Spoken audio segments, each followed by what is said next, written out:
सुरक्षा देने के लिए इनको गरीब डाल दिया। मैं समझ गया अब आपकी बात, लेकिन ये गरीब नजर भटकते रहे नहीं। सरकारी काम क्या होता है? आपने किसी को जमीन को सुरक्षा देने के लिए, उनके जमीन को सुंदर बनाने के लिए, उनको अपने को कीमत बनाने के लिए आपने हटा दिया गरीब को, और हमको समझा रहे हैं हाई कोर्ट का मखदूमपुर विधायक जी आपसे कभी मिले हैं तो ये संतुष्ट नहीं है आपकी बातें? आप कब दे रहे हैं इनको ये बताइए, देकर हमको बताइएगा, और नहीं तो आपका हम कुंडली खंगाल करके हम भी विभाग को आपको लिखेंगे।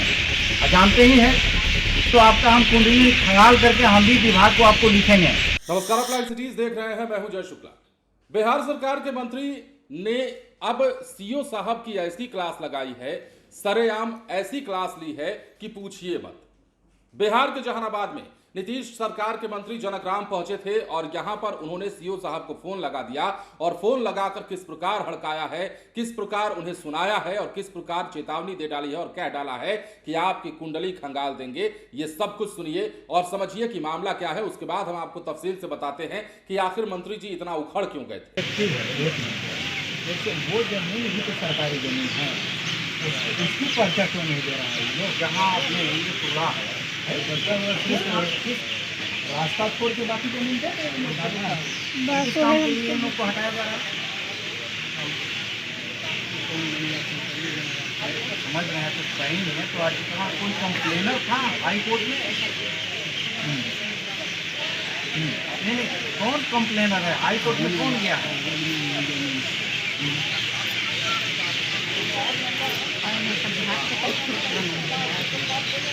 नित्यानंद शर्मा। हाँ,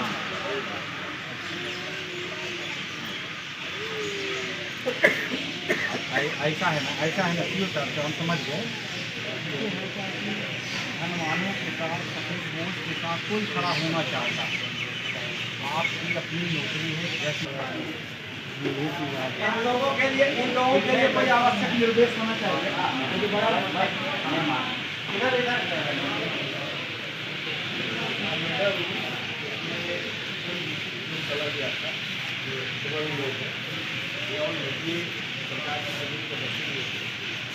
तो उसको टाइम के लिए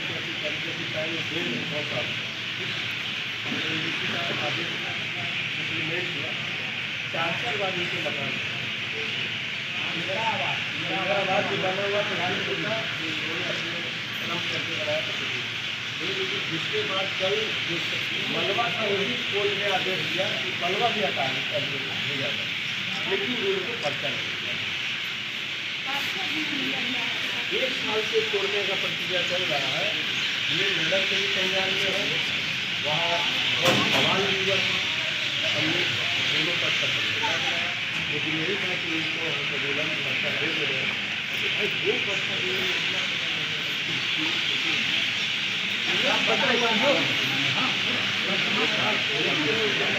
जो गलत रिपोर्ट करते हैं कि हमने पर्चा दे दिया,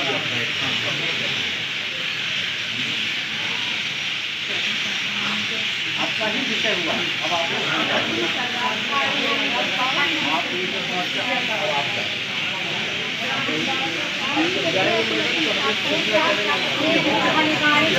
हाँ, ये विषय आ गया।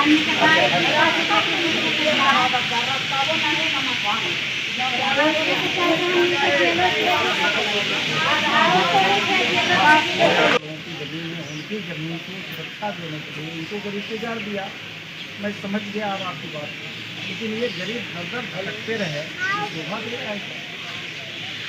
आप कोई हम नहीं बोलना चाहिए। आप कोई आदमी आपके खिलाफ हाई कोर्ट में कंप्लेन करें तो क्या हो? तो करवाया जाए अनुसूचित जाति जनजाति अत्याचार आपके ऊपर एट्रोसिटी एक्ट करवाया जाए। नहीं, अगर हाई कोर्ट नहीं तब आपके ऊपर करवाए हम। नहीं, सरकारी काम क्या होता है? आपने किसी को जमीन को सुरक्षा देने के लिए, उनके जमीन को सुंदर बनाने के लिए, उनको अपने को कीमत बनाने के लिए आपने हटा दिया गरीब को, और हमको समझा रहे हैं हाई कोर्ट का।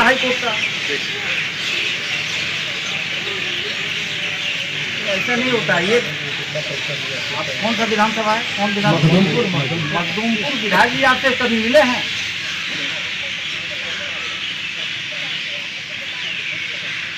तो ये संतुष्ट नहीं है आपकी बातों से?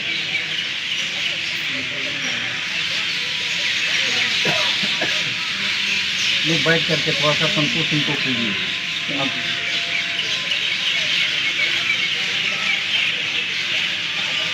इनको पर्चा क्यों नहीं दिया? आप ही पर्चा होना चाहिए ना। ऐसा है ना, विधायक जी का कहना है कि आप पर्चा दे दीजिए इनको।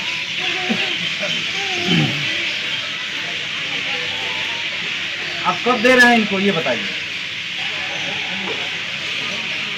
दे कर हमको बताइएगा, और नहीं तो आपका हम कुंडली खंगाल करके हम भी विभाग को आपको लिखेंगे। और जानते ही हैं, तो कब तक इनको दीजिएगा? और बाकी सुना विधायक जी मिलेंगे आपसे, लेकिन पर्चा देने का सवाल पर्चा दे दीजिए इनको। अब फिर दोबारा ये रिक्वेस्ट नहीं करेंगे। एक बात और है सर, जो जमीन के चलते भाषण देने होगा ना, तो उस पर हम लोग के FIR कर चुके हैं। अब इसके चलते डरा के तो जैसा कि आपने सुना और देखा है, मंत्री जी काफी नाराज दिख रहे थे, फोन लगाया था अंचलाधिकारी को। अब जहानाबाद में राजनीतिक और प्रशासनिक टकराव की यह तस्वीर सामने आई है। बिहार सरकार में अनुसूचित जाति जनजाति कल्याण मंत्री और बीजेपी नेता जनक राम ने मखदूमपुर अंचलाधिकारी रणजीत उपाध्याय पर सार्वजनिक रूप से भड़कते हुए जमकर फटकार लगाई और साथ ही दलितों के प्रति कथित भेदभाव को लेकर कड़ी चेतावनी दी है। अब यह पूरा मामला समझिए। पूरा मामला मखदूमपुर प्रखंड के इंद्रपुर गांव से जुड़ा है, जहां सालों से दलित समुदाय के लोगों की बस्ती जो है बसी हुई थी, वहां लोग रह रहे थे। उसी जमीन पर हाल ही में पटना हाईकोर्ट के आदेश के बाद मखदूमपुर सीओ ने 4-5 बुलडोजर चलवाकर अतिक्रमण हटवाया, लेकिन इस भूमिहीन दलित परिवारों को किसी भी वैकल्पिक जमीन का पर्चा नहीं दिया गया। और जब इन पीड़ित दलितों ने जहानाबाद मुख्यालय में चल रही अनुसूचित जाति जनजाति की बैठक के दौरान अपनी शिकायत मंत्री जनक राम के सामने रखी, तो उन्होंने तुरंत सीओ को फोन लगाया और कहा कि हाईकोर्ट के पीछे मत छुपिए, किसके संरक्षण में गरीबों को उजाड़ा, हम आप पर दलितों को प्रताड़ित करने का FIR कराएं। मंत्री ने चेतावनी भरे लहजे में कहा कि आप जानते हैं ना, आपकी कुंडली खंगाल देंगे, आपने इतने लोगों को जमीन का पर्चा क्यों नहीं दिया। इस मौके पर स्थानीय विधायक सतीश कुमार दास और जहानाबाद विधायक सुदय यादव भी मौजूद थे। तस्वीरें आप देख पा रहे होंगे। मंत्री ने सीओ को निर्देश दिया कि विधायकों से मिलकर इस मामले को सुलझाएं और पीड़ितों को जमीन उपलब्ध कराएं। अब रणजीत उपाध्याय से इस संबंध में जब सवाल किया गया, जो वहां के सीओ हैं, उन्होंने कहा जमीन पर, मतलब सवाल जब किया गया कि आपने जमीन पर कब्जा क्यों नहीं दिया गया, तो उन्होंने सवालों से बचते हुए अपना रवैया बदल दिया और स्पष्ट जवाब देने से कतराते हुए दिखे। अब यह भी जानिए कि घटना, पूरा वीडियो जो है घटना का सोशल मीडिया पर वायरल हो रहा है, जिसमें मंत्री की फटकार, पीड़ितों की फरियाद और सीओ की चुप्पी साफ देखी और सुनी जा सकती है। यह वीडियो विपक्ष और सामाजिक संगठनों के बीच बहस का मुद्दा भी बन सकता है, यह भी कयास लगाए जा रहे हैं। मतलब सीओ साहब की लापरवाही, सीओ साहब की गैर, जो कह सकते हैं इसको कि सीओ साहब ने जो गैर जिम्मेदाराना तथा कथित तौर पर मंत्री साहब के हिसाब से जो हरकत की है, उसके एवज में उन्हें जवाब देना पड़ेगा। मंत्री साहब ने फोन लगाया है और कहा है कि आपने गरीबों को पर्चा क्यों नहीं दिया, वैकल्पिक व्यवस्था कुल मिलाकर गरीबों के लिए क्यों नहीं की गई। अगर उन्हें जमीन से हटाया जा रहा था, उन्हें जमीन से अगर हटाया गया, तो उनके लिए आश्रय का उपाय क्यों नहीं किया गया। बने रहे लाइव सिटीज के साथ। धन्यवाद।